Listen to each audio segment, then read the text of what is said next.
28 left. Yes. Thanks.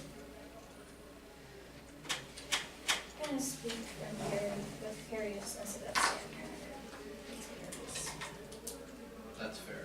It makes me nervous too. Alright, the order is going to be case, then framework, then the case.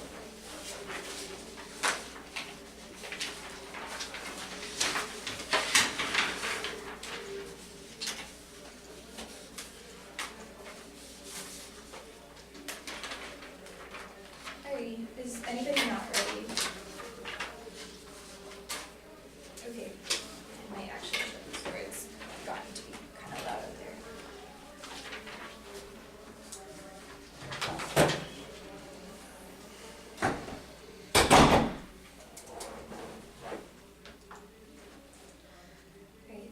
Desire for political representation is inevitably warped into the reinstitution of oppressive structures we demand liberation from. In the face of fascism and post-Portis capitalism, the question of political resistance becomes a question of survival. The affirmative provides a rubric for non-representational molecular political desires through a refusal of the resolution's call to order. Refusal is an epistemic disinvestment from molecular representation that allows for counter-hegemonic knowledge economies that subvert dominant understandings of power and form new subjectivities outside of terms scripted by ableism and neoliberalism. We solve two impacts versus microfascism. Trump is not a unique rupture in liberal governance, but an extension of status quo politics. Focusing our energy on liberal governance is a form of microfascism that allows for continual fill-in of fascist leaders like Trump. Only radical counter-knowledge economies like the undercommon solve. And the second is false hope. The hope of recovering to normalcy has driven the debate community to invest in the simulation of political recovery. Liberalism does not organize power as a totalizing force, and assuming that power can be thwarted through political representation is hopeless and only productivizes us. You have to disinvest from hope for progress and dwells in brokenness and disorder. Onto the line by line, again on this Halverson card, we shouldn't focus on political recovery. That's the impact debate, because it just creates microfascism and reifies and amplifies our impact. So regardless of the context of the card, the text and the consistent theorizing of Halverson is in this disengagement from the political institutions. Yeah, because it creates both false form and commodifies desire. And then the second card, they said that we are the false hope that we criticize. We don't create false form because, once again, we disinvest from political structures and, again, focus on individual small focuses of resistance, which are more effective. Okay, moving on to framework framing issue. The framework argues proof or solvency or opposite refusal of the perfect obedience of the resolution and its investment in molar political change. Their arguments we change, debate, or proof that our conduct has transformational potential, which is key to creating effective resistance out of round.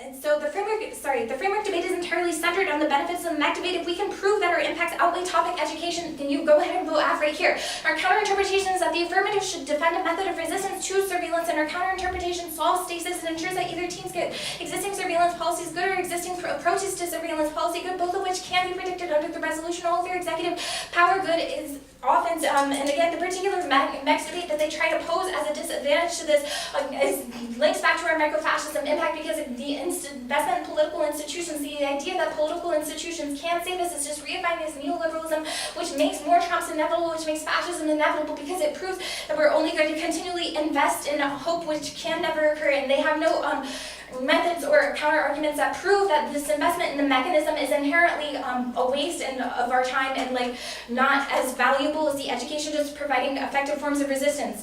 So onto limits, they completely conceded there's no reason why one more F uniquely could expose limits when the topic has virtually no restrictions in 5 immense topic areas covering thousands of potential topic Fs. The resolution's already a floor without a ceiling. Vice plus one solves with their affluence, and voting negative does nothing but endorse a utopian idea debate that will never incur in practice. The role of the judgment framework is to be a reasonable educator of these debates are inevitable, and to also provide good education. And negative balance does nothing but gives false hope, incentivizing debaters to continue endorsing an exclusionary model of debate. On to round, they conceded that structuralism, DA, and limits particularly, they're a conflation of ordered and structured thought with fairness in education and generous political thinking that says the failings of the system was a result of the lack of control of the system itself. This ignores that political and social systems are not abstract structures that exist somewhere beyond our puny lives as citizens.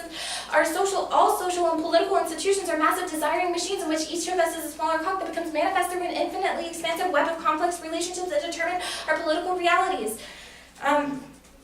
And they said net prediction doesn't solve, but it does because of confirmation bias and offside bias, but offside, or having this on the affirmative is key to developing a more detailed method which can be refined through testing, as testing is proven on the case page and also proven in the K in comparisons of critical debates which prove that our app can be tested and that kind of education is good. Let me see, they didn't read the TVA stuff. Impact, do the negation decide, Okay. and then intelligibility decide.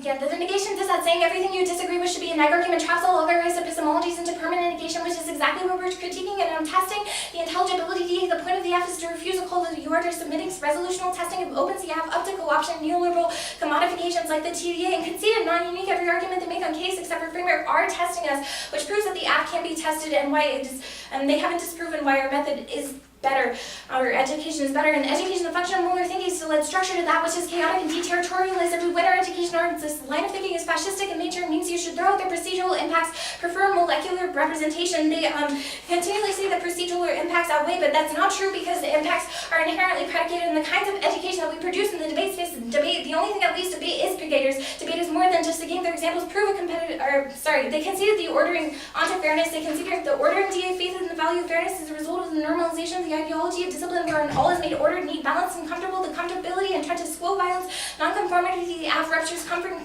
conformity to create conditions for new volumes unconstricted by control. Go to the K. Okay, perm to both complicity to the uniquely participate with the structural proliferation of libidinal violence by itself results in massive violences. We think that these violences can be subverted and reshape subjectivities and debate. All we have to do is win a marginal risk that the app can solve our impacts, and we win debate. They're basically saying that this quo is good, this quo is bad. Them saying that we shouldn't be antagonistic. First, they conceded the double turn to argue that the actions of framework is a call to changing political environments by restricting Trump. Second, they conceded they validated and obscure massive structural violences against marginalized communities. They're okay with anti-black violence that are colonial violence. They have been giving you a reason why we don't stop capital violence through a performative context, which is the AMRO 17. This changes the perm because it provides performative normativity that creates counter-hegemonic knowledge to economies that can solve for the impacts of the K. Okay, yeah.